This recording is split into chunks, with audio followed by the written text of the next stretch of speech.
다 같이 묵상 기도 드리시겠습니다.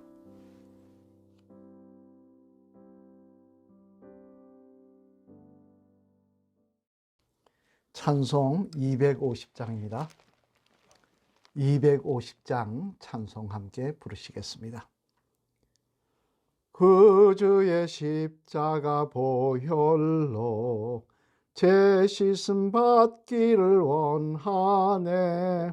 내 죄를 씻으신 주 이름 찬송합시다. 찬송합시다. 찬송합시다. 내 죄를 씻으신 주 이름 찬송합시다. 죄악을 속하여 주신 주 내 속에 들어와 계시네. 십자가 앞에서 주 이름 찬송합시다. 찬송합시다. 찬송합시다. 내 죄를 씻으신 주 이름 찬송합시다. 주 앞에 흐르는 생명수 날 씻어 정하게 하시네. 내 기쁨 정성을 다하여 찬송합시다. 찬송합시다. 찬송합시다. 내 죄를 씻으신 주 이름 찬송합시다. 내 주께 회개한 영혼은 생명수 가운데 젖었네.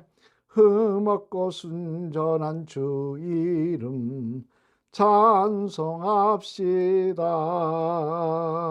찬송합시다. 찬송합시다.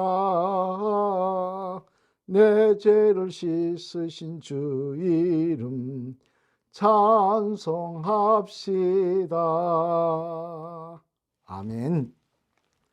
하나님 말씀 함께 보시겠습니다. 하나님 말씀은 마가복음 1장 말씀 봉독하도록 하겠습니다.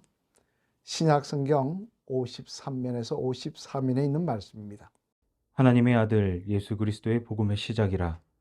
선지자 이사야의 글에 보라, 내가 내 사자를 내 앞에 보내노니 그가 내 길을 준비하리라.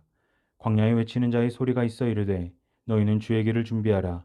그의 오실 길을 곧게 하라. 기록된 것과 같이 세례 요한이 광야에 이르러 죄 사함을 받게 하는 회개의 세례를 전파하니 온 유대 지방과 예루살렘 사람이 다 나아가 자기 죄를 자복하고 요단강에서 그에게 세례를 받더라. 요한은 낙타털 옷을 입고 허리에 가죽띠를 띠고 메뚜기와 석청을 먹더라. 그가 전파하여 이르되 나보다 능력 많으신 이가 내 뒤에 오시나니 나는 굽혀 그의 신발끈을 풀기도 감당하지 못하겠노라. 나는 너희에게 물로 세례를 베풀었거니와 그는 너희에게 성령으로 세례를 베푸시리라. 그때에 예수께서 갈릴리 나사렛으로부터 와서 요단강에서 요한에게 세례를 받으시고 곧 물에서 올라오실새 하늘이 갈라짐과 성령이 비둘기같이 자기에게 내려오심을 보시더니 하늘로부터 소리가 나기를 너는 내 사랑하는 아들이라 내가 너를 기뻐하노라 하시니라. 성령이 곧 예수를 광야로 몰아내신지라. 광야에서 40일을 계시면서 사탄에게 시험을 받으시며 들짐승과 함께 계시니 천사들이 수종들더라. 요한이 잡힌 후 예수께서 갈릴리에 오셔서 하나님의 복음을 전파하여 이르시되 때가 찼고 하나님의 나라가 가까이 왔으니 회개하고 복음을 믿으라 하시더라. 갈릴리 해변으로 지나가시다가 시몬과 그의 형제 안드레가 바다에 금을 던지는 것을 보시니 그들은 어부라. 예수께서 이르시되 나를 따라오라. 내가 너희로 사람을 낚는 어부가 되게 하리라 하시니 곧 그물을 버려두고 따르니라. 조금 더 가시다가 세베대의 아들 야고보와 그 형제 요한을 보시니 그들도 배에 있어 그물을 깁는데 곧 부르시니 그 아버지 세베대의 품꾼들과 함께 배에 버려두고 예수를 따라가니라. 그들이 가버나움에 들어가니라. 예수께서 곧 안식일에 회당에 들어가 가르치심에 무사람이 그의 교훈에 놀라니 이는 그가 가르치시는 것이 권위 있는 자와 같고 서기관들과 같지 아니함일러라. 마침 그들의 회당에 더러운 귀신 들린 사람이 있어 소리질러 이르되 나사렛 예수여 우리가 당신과 무슨 상관이 있나이까? 우리를 멸하러 왔나이까? 나는 당신이 누구인 줄 아노니 하나님의 거룩한 자니이다. 예수께서 꾸짖어 이르시되 잠잠하고 그 사람에게서 나오라 하시니 더러운 귀신이 그 사람에게 경련을 일으키고 큰 소리를 지르며 나오는지라. 다 놀라 서로 물어 이르되 이는 어찌미냐? 권위 있는 새 교훈이로다. 더러운 귀신들에게 명한즉 순종하는도다 하더라. 예수의 소문이 곧 온 갈릴리의 사방에 퍼지더라. 회당에서 나와 곧 야고보와 요한과 함께 시몬과 안드레의 집에 들어가시니 시몬의 장모가 열병으로 누워 있는지라. 사람들이 곧 그 여자에 대하여 예수께 여짜온대 나아가사 그 손을 잡아 일으키시니 열병이 떠나고 여자가 그들에게 수종되니라. 저물어 해질 때에 모든 병자와 귀신 들린 자를 예수께 데려오니 온 동네가 그 문 앞에 모였더라. 예수께서 각종 병이 든 많은 사람을 고치시며 많은 귀신을 내쫓으시되 귀신이 자기를 알므로 그 말하는 것을 허락하지 아니하시니라. 새벽 아직도 밝기 전에 예수께서 일어나 나아가 한적한 곳으로 가사 거기서 기도하시더니 시몬과 및 그와 함께 있는 자들이 예수의 뒤를 따라가 만나서 이르되 모든 사람이 주를 찾나이다. 이르시되 우리가 다른 가까운 마을들로 가자. 거기서도 전도하리니 내가 이를 위하여 왔노라 하시고 이에 온 갈릴리에 다니시며 그들의 여러 회당에서 전도하시고 또 귀신들을 내쫓으시더라. 한 나병 환자가 예수께 와서 꿇어 엎드려 간구하여 이르되 원하시면 저를 깨끗하게 하실 수 있나이다. 예수께서 불쌍히 여기사 손을 내밀어 그에게 내시며 이르시되 내가 원하노니 깨끗함을 받으라 하시니 곧 나병이 그 사람에게서 떠나가고 깨끗하여진지라. 곧 보내시며 엄히 경고하사 이르시되 삼가 아무에게 아무 말도 하지 말고 가서 내 몸을 제사장에게 보이고 내가 깨끗하게 되었으니 모세가 명한 것을 들여 그들에게 입증하라 하셨더라. 그러나 그 사람이 나가서 이 일을 많이 전파하여 널리 퍼지게 하니 그러므로 예수께서 다시는 드러나게 동네에 들어가지 못하시고 오직 바깥 한적한 곳에 계셨으나 사방에서 사람들이 그에게로 나오더라. 아멘. 할렐루야. 오늘도 이 아침 성령 충만한 새벽이 되시기를 주님의 이름으로 축원합니다. 이제 오늘부터 마가복음에 대한 말씀을 살펴볼 텐데요. 마가복음은 마태복음하고 분명한 차이가 있습니다. 그 차이는 뭐냐면 마태복음은 마태가 유대인들을 대상으로 적은 복음의 말씀입니다. 하지만 마가복음은 그 당시 핍박받던 네로 황제에서 핍박받던 로마의 기독교인 등 이방인들을 위해 쓰여진 복음서입니다. 그래서 이 마가복음은 이방인들에게 주로 읽혀지기 위해서 예수 그리스도의 복음을 기록한 그런 말씀이라는 것입니다.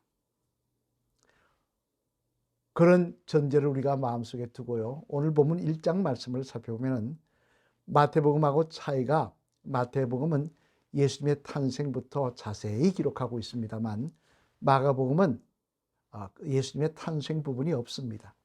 바로 공적 생애가 시작되는 그 부분부터 말씀이 시작되고 있습니다.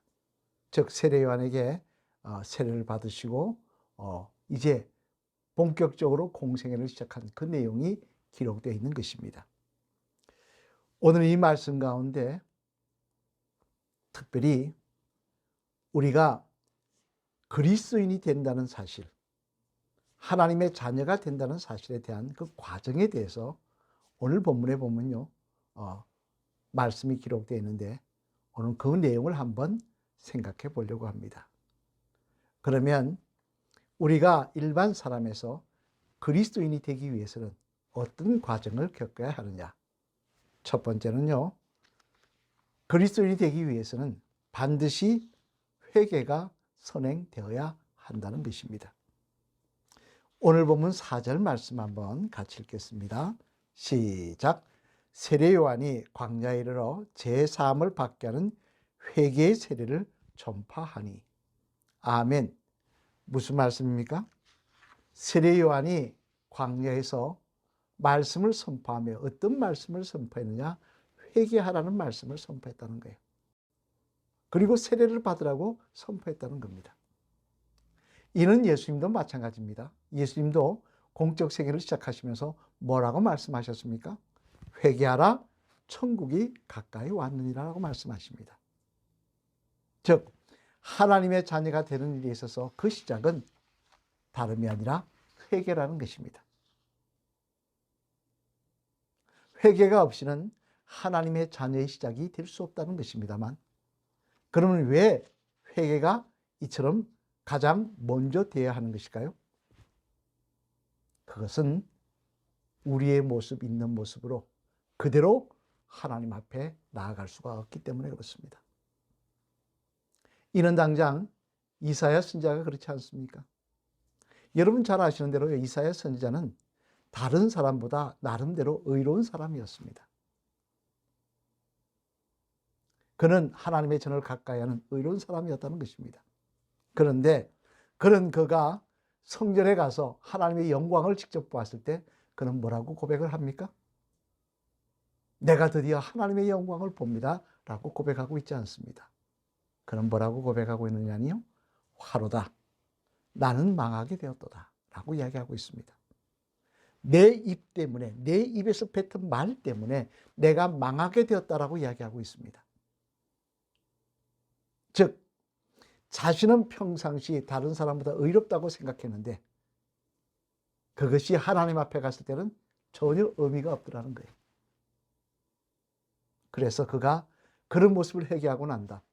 천사가 숯불로 그의 입술을 대고 나서 내 죄 용서를 받았다고 말씀을 듣고 나서야 그는 하나님의 종으로 사명을 감당하게 되더라는 것입니다.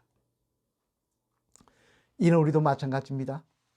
우리는 자꾸 의를 이야기할 때요, 어떤 생각을 하느냐? 다른 사람을 바라봅니다. 그리고는 다른 사람과 비교하면서 내가 상대적으로 의롭지 않느냐라고 생각을 합니다. 그래서 나는 하나님의 은혜와 축복을 받을 만한 사람, 하나님의 자녀로 선택받을 만한 사람이라고 생각을 합니다. 그건 천만의 말씀입니다. 하나님의 자녀는요, 하나님이 찾으시는 의는 상대적인 의가 아닙니다. 절대적인 의입니다. 내가 남들보다 거짓말, 남은 10번 할 때는 2번 했다고 내가 하나님의 자녀가 될 수 있는 것은 아니라는 것입니다. 하나님이 원하시는 기본적인 무엄한 상태로까지 될 수 있는 모습이 있어야 되는데 누가 하나님의 그 완전하심 앞에서 내가 무엄하다고 이야기할 수가 있겠습니까? 따라서 우리는 먼저 하나님 앞에 회개해야 되는 것입니다. 나의 완악함과 나의 교만함과 나의 어리석음과 핑계대며 적당히 살았던 내 삶의 모습들 회개하며 진실된 모습으로 하나님 앞에 무릎 꿇는 모습이 있을 때 여기서 먼저 하나님의 자녀의 시작이 되는 것입니다. 마틴 루터 목사님은 이런 유명한 말씀을 하셨습니다. 하나님은 모든 것을 하실 수 있지만 한 가지 유일하게 못하시는 게 있다. 여러분, 하나님이 못하시는 것이 무엇일까요? 무엇이라고 생각하십니까? 마틴 루터 목사님은 뭐라고 말씀하셨냐니요? 회개하지 않은 죄인을 구원하실 수 없다 그랬습니다. 하나님도 회개하지 않은 죄인은 구원하실 수 없다는 거예요. 우리가 믿음의 여정을 시작하는 첫걸음은 회개입니다. 그래서 세례 요한은 오늘 회개하라고 말씀하고 있는 겁니다. 예수님께서도 회개하라, 천국이 가까이 왔느니라 선포하셨던 것입니다. 우리는 교회에 나오는 것이 믿음의 시작이라고 생각합니다. 세례를 받는 것이 믿음의 시작이라고 생각합니다. 아닙니다. 믿음의 시작은 회개입니다. 진정한 회개가 저와 여러분에게 있으시길 바랍니다. 두 번째로 그리스도인이 되기 위해서 또 하나 회개 위에 그것이 시작이라고 말씀을 드렸습니다. 그 다음에는 세례의 시간이 더해져야 한다는 것입니다. 오늘 본문 5절 말씀 같이 한번 읽겠습니다. 시작. 온 유대 지방과 예루살렘 사람이 다 나아가 자기 죄를 자복하고 요단강에서 그에게 세례를 받더라. 자, 회개의 말씀을 전파하고 그 다음에 뭐가 이어집니까? 세례가 이어지더라는 거예요. 그러면 여러분, 세례가 무엇입니까? 너무나 잘 아시는 말씀이죠. 세례는 흔히 사람들은 생각합니다. 교회 나와서 1년 됐으면 이제 교인의 표시로 사람들 앞에 목사님이 머리에 물을 이렇게 얹으면서 성부와 성자와 성령의 이름으로 세례를 주노라, 그런 의식을 하는 것이다 라고 생각을 합니다. 물론 맞는 말입니다. 그런데 중요한 것은 의식이 아니라 그 의식에 담긴 내용입니다. 그 내용이 무엇입니까? 그것은 나는 죽었고 이제 회개했으니 과거에 나는 죽었고 새로운 나로 살겠다는 것입니다. 그 새로운 나는 뭐냐? 내가 주인이 아니라 하나님이 주인이시고 예수님이 주인이신 삶을 살아가겠다는 것입니다. 이때까지는 내 고집대로 했습니다. 내 마음대로 했습니다. 내 생각대로 했습니다. 내가 미우면 상대하지 않았습니다. 못 본 채 했습니다. 그런데 이제는 주님이 내 마음의 주인이시기 때문에 내가 원하는 대로 사는 것이 아니라 주님이 원하시는 대로 살아가는 것입니다. 그렇게 살겠다고 공포하고 그렇게 살려고 몸부림치는 그 의미가 바로 세례에 있는 것입니다. 그래서 회개와 세례는 절대 떨어질 수 없는 것입니다. 회개를 있으면 반드시 그 다음에 세례를 받아야 되는 것입니다. 그래야 할 때 우리는 정말 그리스도인으로서 주님의 제자로 하나님의 자녀로 세워지며 살아갈 수가 있는 것입니다. 여러분, 이 말씀을 듣고 있는 우리 성도님 중에 세례 안 받으신 분은 거의 없으실 거예요. 다 세례를 받으셨을 거예요. 그러고 바라기는 오늘 이 시간 우리가 그리스도인이 되는 과정, 참된 회개와 이제 내 인생의 주인이 하나님이시며 예수님이시라는 그 고백, 그렇게 살겠다는 그 결단, 그 노력, 이것이 세례임을 기억하시고 이 두 가지가 우리의 모습 속에 진정한 의미로 다가오고 있는지, 나는 그런 모습으로 주님의 제자가 되고 있는지 돌아보시길 바랍니다. 그리고 다시 한번 회개와 세례가 우리의 삶 속에 새롭게 자리매김하는, 그래서 그리스도인으로 살아가는 저와 여러분이 되시기를 주님의 이름으로 간절히 축원을 드립니다. 기도하시겠습니다. 할렐루야. 하나님 감사합니다. 지난밤도 저희들을 주님의 장중에 보호하여 주셨다가 오늘도 이렇게 복되고 아름다운 하나를 허락하여 주시고 먼저 하나님 전에 엎드려 기도할 수 있도록 은혜 베풀어 주셨으니 감사를 드립니다. 이 아침 우리가 그리스도인이 되기 위해서 회개와 세례가 반드시 있어야 됐다고 했는데 우린 그 의미를 잘 우리 마음밭에 새기며 신앙생활을 하고 있는지 돌아보게 도와 주시옵소서. 그래서 참된 그리스도인으로 끝까지 주님 따라갈 수 있도록 인도하여 주시옵소서. 하나님, 이 아침 이 나라의 민족 기억하시고 땅끝까지 이르러 복음 전하는 민족이 될 수 있도록 축복하여 주시옵소서. 위정자들에게 바른 양심과 지혜 주시고 바른 정치할 수 있도록 하나님 축복하여 주시옵소서. 이 재단을 기억하시고 오늘도 재단에 속한 가정들 다 축복하시며 수고하는 일 위에 하나님 아름다운 열매가 맺히게 도와 주시옵소서. 아픈 환자도 축복하시며 회복케 하시며 연세 많으신 성도님들 맑은 정신을 허락하여 주셔서 끝까지 예수님 찬양할 수 있도록 동행하여 주시옵소서. 오 하나님, 오늘도 성전 공사가 진행됩니다. 공사 가운데 함께 하셔서 사고 나지 않게 하시고 주님 뜻 가운데 한 걸음 한 걸음 나아갈 수 있도록 하나님 축복하여 주시옵소서. 이 아침에도 성령 충만케 하실 줄 믿사오며 이 모든 말씀 예수 그리스도님 받들어 감사드리며 간절히 축복기도 드렸습니다. 아멘. 다 같이 주기도문 외우시겠습니다. 하늘에 계신 우리 아버지여, 이름이 거룩히 여김을 받으시오며 나라가 임합시오며 뜻이 하늘에서 이루어진 것 같이 땅에서도 이루어지이다. 오늘 우리에게 일용할 양식을 주옵시고 우리가 우리에게 죄진 자를 사하여 준 것 같이 우리 죄를 사하여 주옵시고 우리를 시험에 들게 하지 마옵시며 다만 악에서 구하시옵소서. 대개 나라와 권세와 영광이 아버지께 영원히 있사옵나이다. 아멘. 간절한 마음으로 기도하시며 오늘도 그리스도인으로 살아가시는 저와 여러분이 되시길 바랍니다. 기도하시겠습니다.